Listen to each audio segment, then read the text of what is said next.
We all carry a burden in our hearts. It's like a dense fog that rolls in, covering our minds and blurring the joy of our daily lives. Think about it, maybe you're losing sleep worrying about complicated office politics. Or you're starting to feel anxious that you lack the ability to achieve your goals, despite working so hard. Even small misunderstandings with a loved one can turn into a deep, painful rift. Why do we suffer so much? Is there truly a way to be free from this weight and live with a calm heart? The wisdom we are about to explore, the power of Buddhist teachings to lighten our burdens, has crossed over 25 centuries. Yet it continues to shine a light on the modern mind. The Buddha's wisdom isn't some distant, untouchable philosophy from the past. It's a living guide that shows us how to look directly at the root of the suffering we face in this very moment, and how to find the specific wisdom and practical steps needed to let it go. In this video, we will unpack those profound teachings through the story of a young man, hoping to plant a seed of peace in your heart.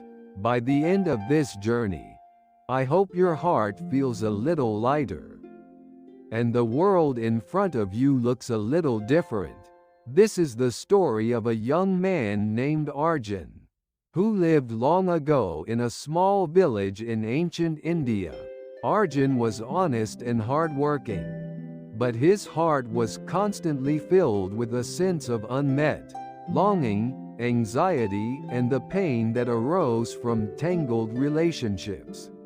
He felt envious of the abundance of his neighbor's harvest, jealous of the talent of another youth who was celebrated at the village festival, and he was tormented by the loneliness that grew from a simple misunderstanding with his best friend.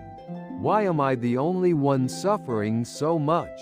Why doesn't my life shine as brightly as theirs? His mind was trapped in an endless chain of comparison and attachment, and the sheer weight of it began to steal the color from his everyday life. One day, unable to bear it any longer, Arjun decided to visit a widely respected wise man named Bhadra, who lived in an old ashram, a spiritual retreat on the outskirts of the village. In the presence of the sage, Arjun poured out his heart, his words a flood of pain, his anger toward his friend, his envy of his neighbor, and above all, his deep dissatisfaction and sense of worthlessness toward himself. The sage Bhadra listened quietly to Arjun's torrent of words, and when the young man was finished, he smiled and asked, "Arjun, who created the things that fill your mind? Your anger, your jealousy, your anxiety.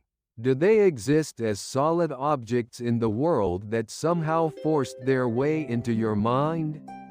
Or are they merely the reactions that your own mind generates in response to external events?" Arjun was stunned. He had always believed that the cause of his suffering lay entirely in the actions of others, or outside circumstances. The sage continued, "The invisible, heavy burden you are holding is heavy because you, yourself, are grasping it so tightly. The Buddhist teaching reveals that the true nature of this burden is your own mental creation. It is clinging and comparison. The world simply is. Are you not suffering because you force your strong expectations, how things should be, onto the world as it is, and then suffer when those expectations are not met?" After this profound exchange, Arjun fell into deep contemplation. For the next few days, following the sage's teaching, He began to observe his own daily life as if through a new set of eyes. When he saw his neighbor heading to the field and felt a sudden pang of jealousy, he simply observed the emotion itself for the first time. "Ah, I am feeling jealousy right now. This is not the neighbor's abundance. It is a reaction generated by my own mind," he thought. He tried to let the feeling pass, like a cloud drifting across the sky, without judging it as good or bad, and without letting himself be swallowed by it. This was the practice of sati, often translated as mindfulness, which means paying careful attention to oneself and the situation in the present moment, just as it is. When the feeling of anger toward his friend resurfaced, he resisted the urge to react immediately.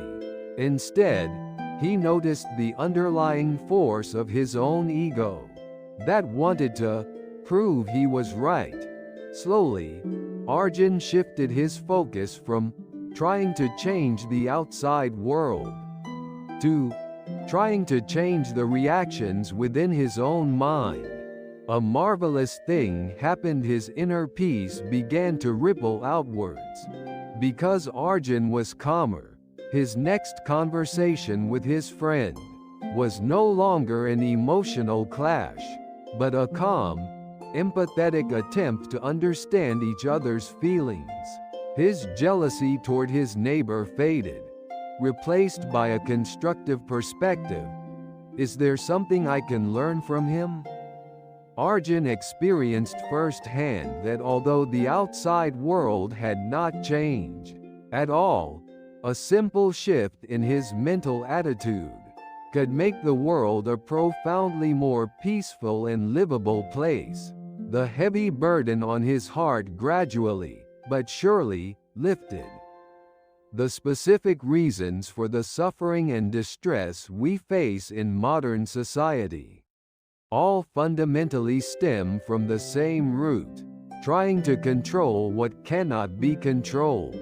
For instance, feeling down after seeing seemingly perfect lives on social media is caused by an unfair expectation of oneself. I must be like that, and the fears, clinging or attachment to the self-created illusion of comparison with others. Relationship problems in the workplace often arise from the attachment to the desire that the other person should behave exactly as I expect, a demand that ignores the other person's free will. We strongly cling to our desired future, our desired relationships, and our desired outcomes, and when these desires are not met by reality, we perceive that gap as suffering or dukkha, as the Buddha called it. The core of Buddhist teaching begins with a deep insight into the structure of this suffering dukkha. When Buddhism says, life is suffering, it is not promoting pessimism.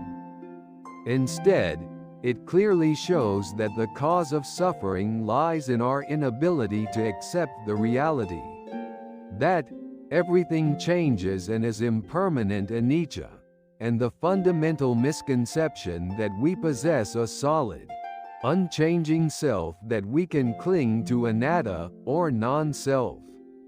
Buddhism is essential for fundamentally resolving these modern problems, because the Buddha pointed to the ultimate truth in his Four Noble Truths.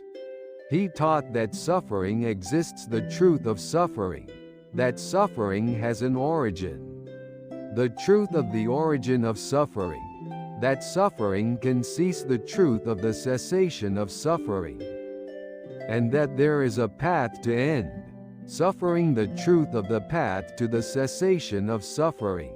Crucially, the Buddha identified the cause of suffering as tanha, often translated as craving or thirst, which is boundless desire and clinging.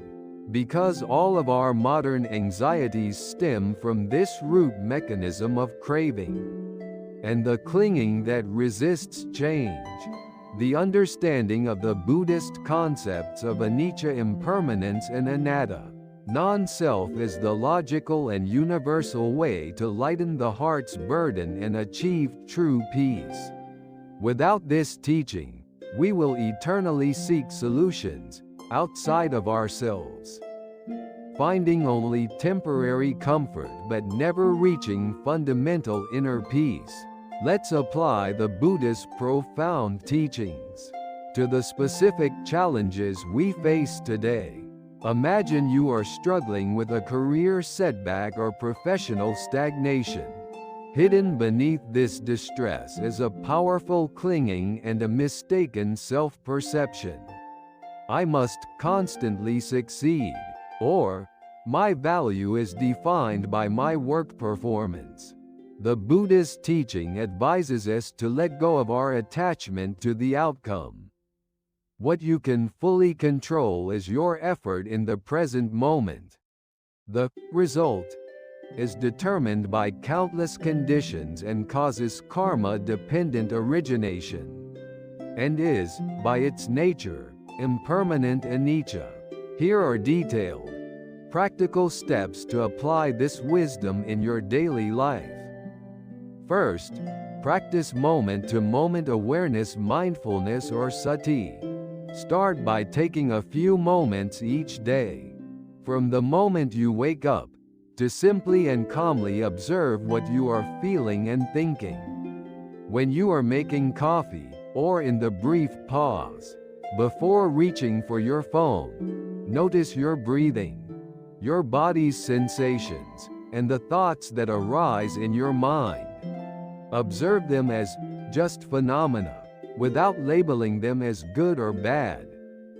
By continuing this practice, you will begin to perceive the automatic reactions of comparison and clinging as separate from your true self, just as Arjun did. This is the first and most critical step in breaking the chain of suffering. Next, integrate the practice of letting go, Nirodha Vairagya, into small, everyday situations. This doesn't mean giving up, it means stopping the grip. For example, if a colleague's comment makes you angry at work, pause before typing a defensive message. Take a deep breath and silently acknowledge, I am clinging to my desire to be right. Then, consciously decide, letting go of this feeling will not harm me, and choose not to send the message. The act of letting go creates mental space, giving you the freedom to dedicate your energy to what truly matters. Furthermore, adopt the practice of altruism, metta, or loving kindness meditation. Much of our suffering stems from being trapped within the small confines of our self. To expand this boundary, take a moment each day to genuinely wish for the happiness of not just your loved ones, but also people you find difficult, people you barely know, and ultimately, all living beings. Silently recite phrases like, may they be happy, or may they be free from suffering. This practice softens the self-centered perspective, deepens your understanding of anatta, non-self, and brings a deep sense of peace and genuine empathy for others. This altruistic heart is the most powerful force for harmonizing relationships and shattering the feeling of isolation. It's important to approach these practices patiently, like planting seeds in a garden, rather than trying to change everything at once. This slow, persistent accumulation is what will eventually transform your mind into a calm ground, unshaken by any storm. The journey of exploration we have shared is the first step toward transforming your own mental burdens into light. Remember, the Buddhist teaching points to a simple truth.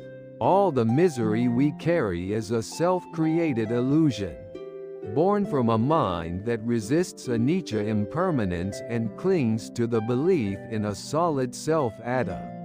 And for letting go of that illusion, the Buddha gifted us the practical path of mindfulness and the courage to release our grip. Your worth is not determined by your achievements, the validation of others, or the external events surrounding you. Your true essence resides in the calm, vast mental space that lies beyond all these shifting phenomena. I sincerely hope that you will integrate the practices of mindfulness and letting go into your daily life. I wish for your heart to feel lighter and for the world around you to appear kinder and warmer than before. Within you already rests all the wisdom needed to find peace. That light is simply obscured by the fog of your clinging. Now is the time to clear that fog and begin living your authentic self. May your inner journey be filled with peace and light. If this story resonated with you and provided some insights or learning, I'd be delighted if you could press the like button. Also, if you subscribe to the channel, I'll be able to continue sharing various life wisdom and lessons with you. Please share your experiences and thoughts in the comments section as well. Each person's experience becomes valuable learning for other viewers. Thank you so much for watching this video to the end today. I look forward to meeting you all again in the next video.